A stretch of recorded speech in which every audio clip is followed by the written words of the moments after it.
Good morning students, welcome to my YouTube channel hope chemistry classes में आप सभी का स्वागत। और जैसा कि हम पढ़ रहे थे ब्रांचेस ऑफ केमिस्ट्री, ठीक है, हमारा टॉपिक चल रहा था ब्रांचेस ऑफ केमिस्ट्री, ठीक है।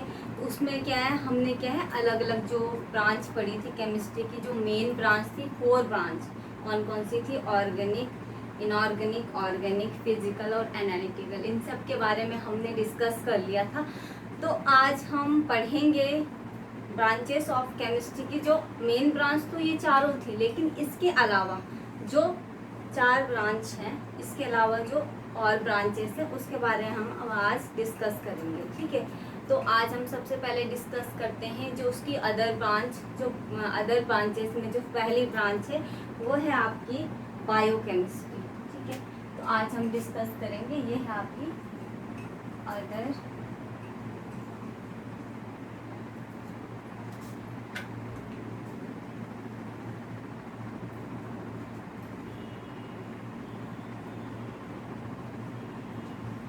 branches of chemistry। केमिस्ट्री की अदर ब्रांचेस कौन कौन सी हैं उसके बारे में हम डिस्कस करेंगे, ठीक है। तो सबसे पहली ब्रांच है इसकी, वो है अदर ब्रांच में जो पहली ब्रांच है वो है आपकी बायो बायोकेमिस्ट्री, ठीक है। बायोकेमिस्ट्री नाम सुना होगा, बायो और केमिस्ट्री, यानी बायो में किसका रिलेशन है, बायो में रिलेशन किसका है, केमिस्ट्री का, ठीक है। That is biochemistry. मतलब जो बायो मतलब बायो का मतलब होता है, आपको पता है कि लिविंग बींग्स, जितने भी लिविंग बींग्स, केमिस्ट्री का मतलब केमिकल से रिलेटेड, ठीक है। तो बायो का मतलब जो भी लिविंग बींग्स है उनसे रिलेटेड, और केमिस्ट्री का मतलब केमिकल से रिलेटेड। तो इन दोनों की स्टडी यहाँ पे की जाती है, ठीक है। लिविंग बींग्स और जो आपके केमिकल से, उनका आपस में क्या रिलेशन है उसके बारे में हम यहाँ पे डिस्कस करेंगे। जैसे सबसे पहले हम इसको डिफाइन करते हैं कि बायोकेमिस्ट्री होती क्या है। This branch deals with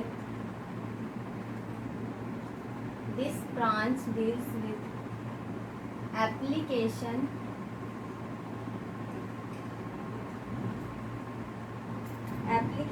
of chemistry,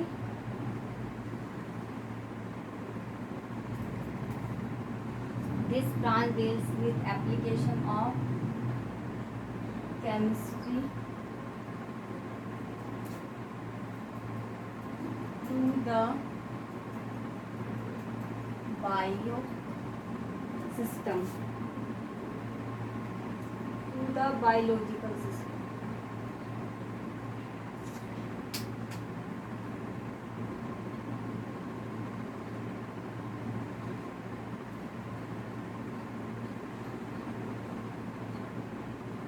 यानी बायोकेमिस्ट्री में क्या है, इसमें क्या आप क्या पढ़ते हो कि ये ब्रांच आपकी किससे रिलेटेड है, केमिस्ट्री में जितने भी एप्लीकेशन है, एप्लीकेशन का मतलब होता है जो केमिस्ट्री के द्वारा जो भी आपकी सिंथेसिस वगैरह नई बनी है, ठीक है, यानी उसके अनुप्रयोग, मतलब केमिस्ट्री का अनुप्रयोग कहाँ कहाँ पर होता है, ठीक है, वो उसकी एप्लीकेशन है। और फिर उस एप्लीकेशन का यूज हम कहाँ पे करें, बायोलॉजिकल सिस्टम में। सपोज डैट एक एग्जांपल है इसका, एक एग्जांपल के द्वारा मैं आपको समझाती हूँ, ठीक है। लाइक हम क्या है, खेतों में जब खेती करते हैं तो क्या करते हैं, जब हम खेतों में दाना डालते, जो हम फसल उगाने के लिए जिस समय जब खेतों में क्या होता है कि जिस समय उसमें जो दाना होता है, या हम कोई भी दाना ले लें, बीज ले लें, ठीक है, बीज डालते हैं खेतों में, तो उसके साथ एक कीटनाशक का भी प्रयोग किया जाता है, ठीक है। तो क्यों किया जाता है, उसका कारण क्या है, वो कीटनाशक क्या करता है, जो वो फसल बनेगी, जो फसल होगी, उस फसल में क्या है, उसकी उर्वरकता को बढ़ाएगा, और वो जो फसल है, ताकि उस फसल में जब वो बड़ी हो, ठीक है, जो तैयार हो जाएगी वो फसल, तो उस फसल में क्या है, कोई भी जो इंसेक्टिसाइड्स या पेस्टिसाइड या जो भी कीटनाशक है वो उसको खराब ना कर सके। तो उसको खराब ना करने के लिए उसमें जो है, जिस समय बीज को बोया जाता है खेतों में, उसी टाइमिंग में क्या होता है, वो कीटनाशक, ठीक है, उन केमिकल्स का भी वहाँ पे क्या है प्रयोग किया जाता है, ताकि जो आपकी फसल है वो खराब ना हो जब वो तैयार हो जाएगी। तो मतलब एकदम प्योर आपको क्या है दाना प्रोवाइड हो किसी भी चीज़ का, चाहे आपने गेहूं की हो, चाहे आपने धान की खेती की हो, ठीक है। तो उस खेती को शुरुआती दौरान में जब बीज बोया जाता है तो उस समय क्या है कीटनाशक का प्रयोग किया जाता है, ठीक है, उस केमिकल का। तो यानी इसका मतलब ये है कि जो केमिस्ट्री के द्वारा जो कीटनाशक बनाए गए हैं तो उसका अनुप्रयोग यानी application use in the biological system, ठीक है। तो उस एप्लीकेशन का यूज कहाँ पे किया जा रहा है, बायोलॉजिकल सिस्टम में। तो मतलब आप उसका प्रयोग कहाँ कर रहे हो, उन कीटनाशकों को मारने के लिए उन केमिकल्स का यूज करो, that is a bio chemistry, ठीक है। तो यानी बायो में किसका उपयोग हो रहा है, केमिस्ट्री का, तो that is a bio chemistry. जैसे हमने इसमें एग्जाम्पल लिया कौन सा कीटनाशक हो सकता है उसमें, लाइक फॉर एग्जाम्पल आपका जो कीटनाशक है वो है DDT, ठीक है। इसके बारे में ना आप पढ़ोगे 12th क्लास में, इसका बहुत अच्छा ऑर्गेनिक केमिस्ट्री में है यहाँ पे। तो DDT का जो फुल फॉर्म है वो ये होता है, रासायनिक नेम जो है इसका कॉमन केमिकल नेम है डाइक्लोरो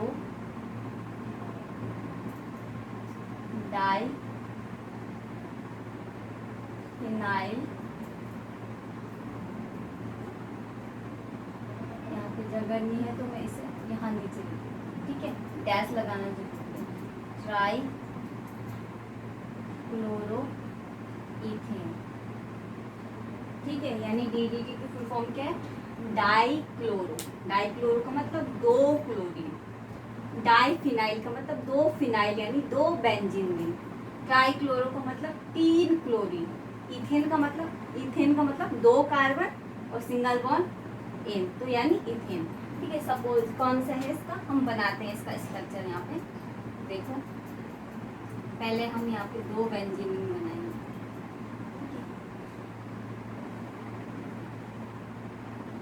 इस तरीके से,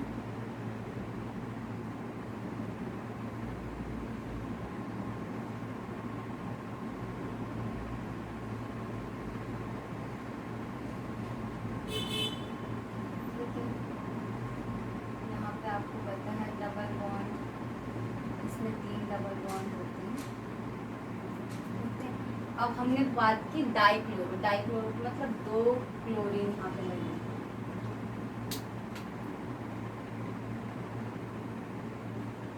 ठीक है, और एक क्लोरीन ये है, यानी दो क्लोरीन का मतलब डाइक्लोरो, एक क्लोरीन ये एक क्लोरीन, डाइक्लोरो। उसके बाद है डाइफिनाइल, डाइफिनाइल का मतलब दो बेंजीन, दो फिनाइल ग्रुप लगे दो बेंजीन, ठीक है। उसके बाद आता है ट्राइक्लोरो, 3 क्लोरो बनाने, ठीक है, तो यानी 3 क्लोरीन लगेंगे,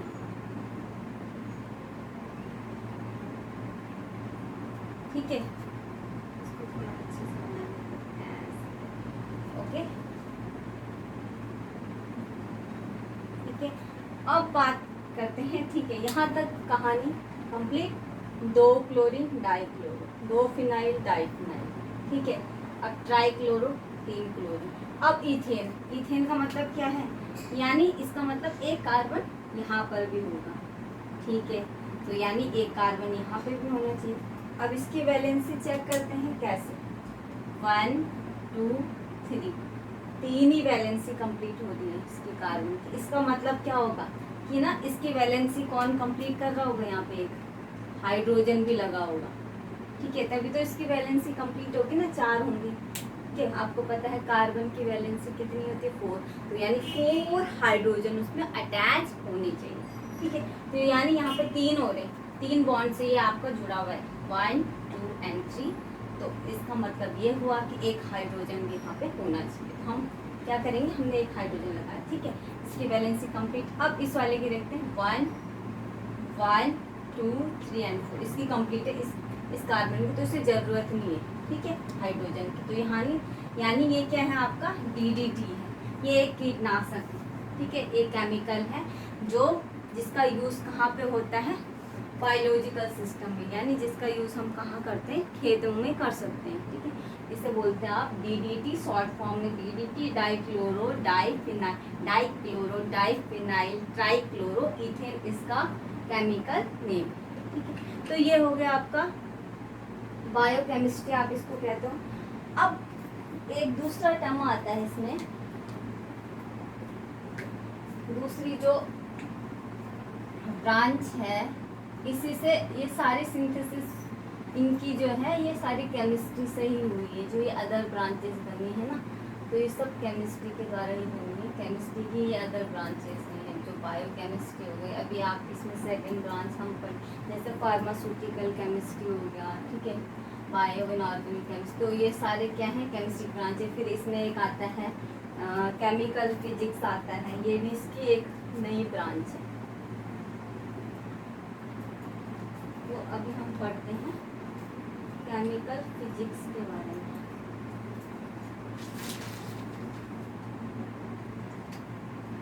सेकंड अदर ब्रांच कौन सी है, chemical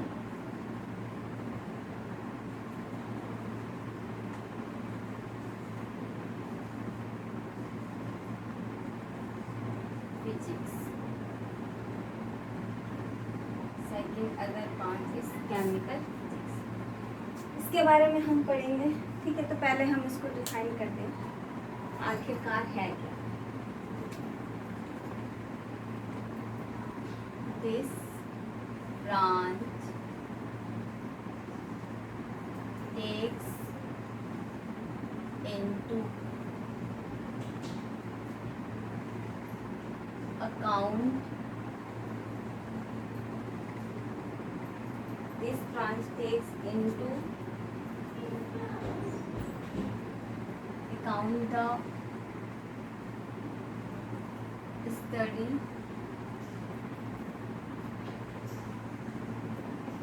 of chemistry,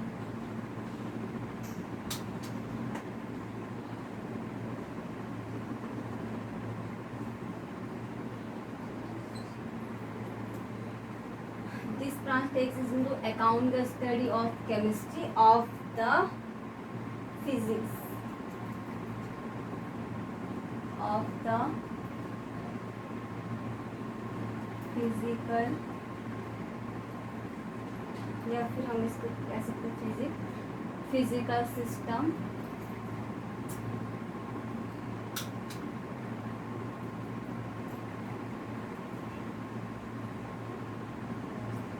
such as plasma, ठीक है। मतलब केमिकल फिजिक्स में क्या है, इसकी स्टडी करते हैं हम।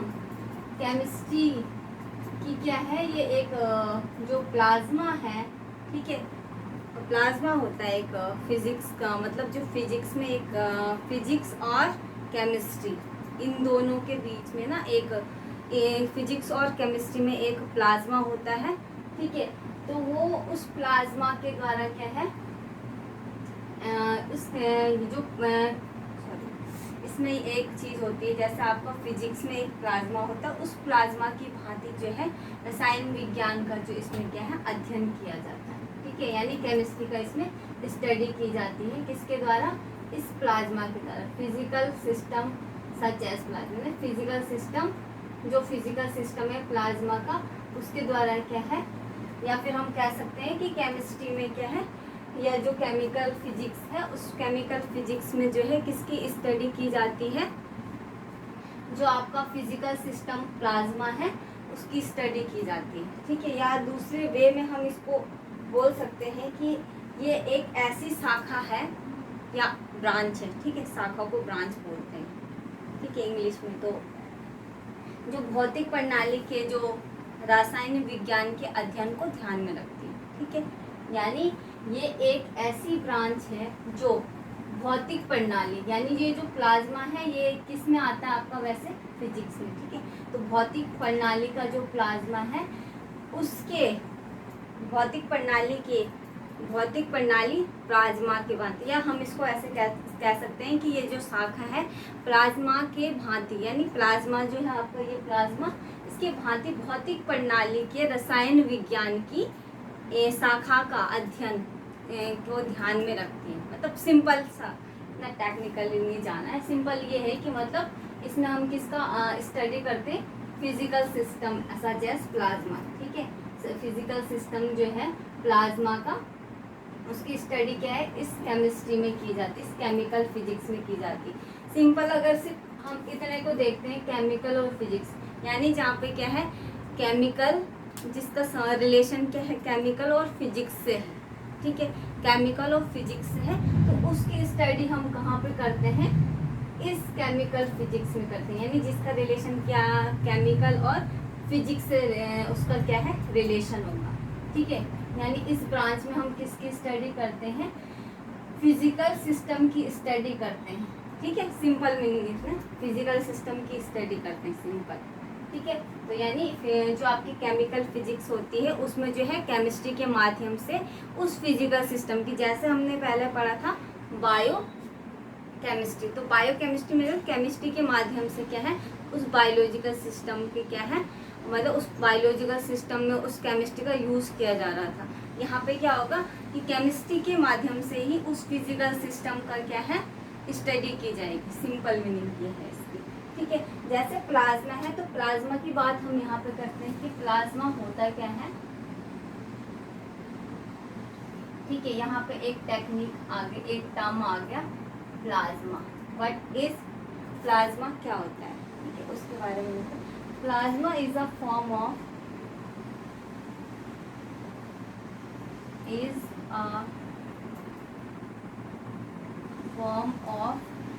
मैटर। प्लाज्मा क्या है, किसका बना होता है, किससे बनता है, मैटर का। ठीक है, is a form of matter, मतलब एक फॉर्म, एक अवस्था है मैटर की, that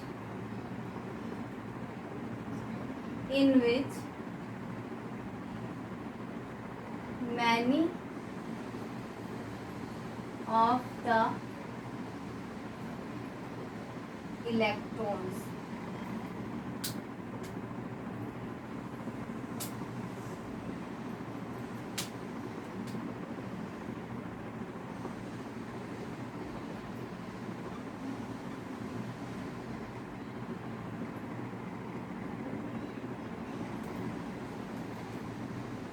in which many of the electrons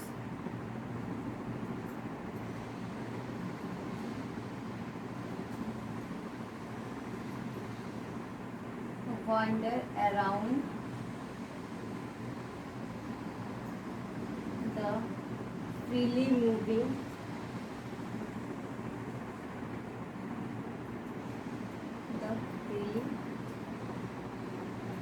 among these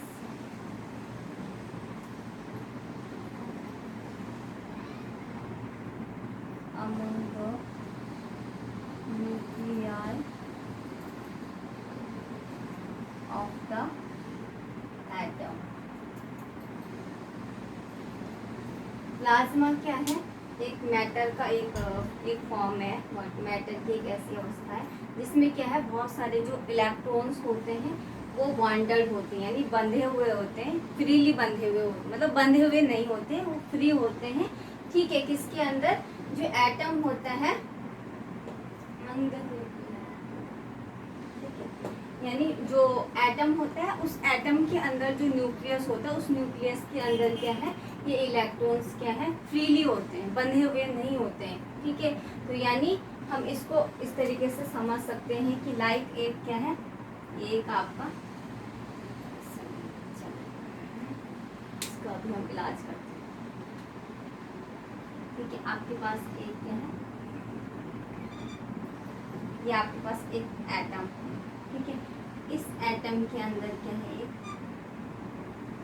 nucleus है, और इसी न्यूक्लियस के अंदर क्या है इस टाइप के इलेक्ट्रॉन्स जो है फ्रीली मूव कर रहे हैं। ठीक है, इसको हम लिखेंगे E नेगेटिव,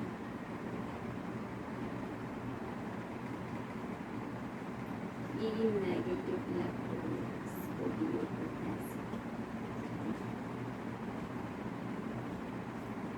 तो यानी ये क्या हो गया आपका एटम है, ठीक है। वैसे यहाँ हम कहते हैं कि पूरा एटम, तो एटम के बाहर होते हैं इलेक्ट्रॉन्स जो उसके चारों ओर क्या है स्पिन करते हैं, चक्कर लगाते हैं, लेकिन यहाँ पे ऐसा नहीं है। जो प्लाज्मा होता है, प्लाज्मा कहाँ होता है आपका न्यूक्लियस के अंदर फ्रीली मूव करते हैं, ठीक है। तो ये हो गया आपका न्यूक्लियस और ये हो गया आपके इलेक्ट्रॉन्स। यानी कहने का मतलब ये है कि प्लाज्मा क्या है, प्लाज्मा क्या है एटम के अंदर, ठीक है। प्लाज्मा क्या है, एक ऐसा मैटर है जो क्या है आपका एटम के अंदर जो न्यूक्लियस है, ठीक है। एटम के अंदर जो न्यूक्लियस है, उस न्यूक्लियस के अंदर जो इलेक्ट्रॉन्स है वो क्या है फ्रीली मूव कर रहे हैं, ठीक है। फ्रीली मूव कर रहे हैं, या फ्रीली क्या है उसके चारों तरफ घूम रहे हैं, ठीक है। फ्रीली घूम रहे मतलब किसी चीज से क्या नहीं है, बॉन्ड नहीं है, बंधे हुए नहीं है, ठीक है। तो ये होता है प्लाज्मा। प्लाज्मा आपका कहाँ होता है, जो एटम होता है वो एटम के अंदर जो न्यूक्लियस होता है, न्यूक्लियस के भी अंदर जो है प्लाज्मा आपका क्या है फ्री, जो फ्री इलेक्ट्रॉन के फॉर्म में क्या है वो मूव करते हैं, ठीक है। तो हम इसको ऐसे लिखते हैं, they move freely between the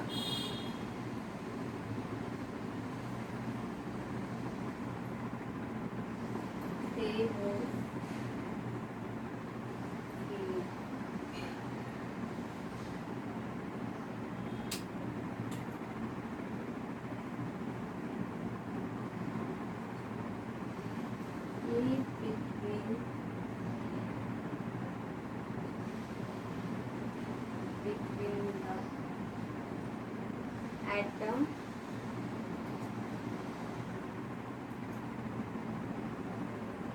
nucleus of the atom, ठीक है। यानी ये क्या है फ्रीली मूव हो रहा है, जो इलेक्ट्रॉन का जो मूवमेंट हो रहा है वो फ्रीली हो रहा है किसके बीच में, एटम और न्यूक्लियस के बीच में, ठीक है। तो फ्रीली क्या है मूव कर रहे हैं इसके अंदर, किसके अंदर, न्यूक्लियस के अंदर, दैट इज प्लाज्मा, ठीक है। तो ये किसके अंदर हम इसकी स्टडी कर रहे हैं, केमिकल फिजिक्स। केमिकल फिजिक्स जो है उस केमिकल मतलब उस केमिस्ट्री के माध्यम से जो फिजिक्स है, ठीक है, जो फिजिकल का जो सिस्टम है, एक सिस्टम है प्लाज्मा, उसकी स्टडी कर रहे हैं। उस प्लाज्मा को आप कह रहे हो कि प्लाज्मा क्या है, एक एटम है, उस एटम के अंदर एक न्यूक्लियस है, उस न्यूक्लियस के अंदर भी क्या है वो इलेक्ट्रॉन्स क्या है फ्रीली मूव कर रहे हैं, मतलब वो किसी से क्या है बंधे हुए नहीं हो, वो कंडीशन है आपकी प्लाज्मा की, ठीक है। तो यानी इस पूरी कंडीशन को आप क्या कहते हो, ये है आपका केमिकल फिजिक्स। यानी केमिकल फिजिक्स में आप इसकी स्टडी कर रहे हो, फिजिकल सिस्टम से रिलेटेड जो भी चीजें हैं उसकी स्टडी हम किस में कर रहे हैं, केमिकल फिजिक्स, ठीक है। उसका संबंध किससे, यानी जिसका संबंध किससे है, केमिकल और फिजिक्स दोनों से, तो स्टडी हम किस में कर रहे हैं, केमिकल फिजिक्स, ठीक है। तो ये है आज का पॉइंट, हम यहीं पे कंप्लीट करते हैं। तो कल हम इसके बाद इसमें 2-3 और ब्रांचेस रहेंगे, उसके बाद आपका ब्रांचेस ऑफ केमिस्ट्री जो है टोटली क्या है कंप्लीट हो जाएगा ये टॉपिक। उसके बाद हम अगला टॉपिक स्टार्ट करेंगे, ठीक है। Okay, bye bye and take care.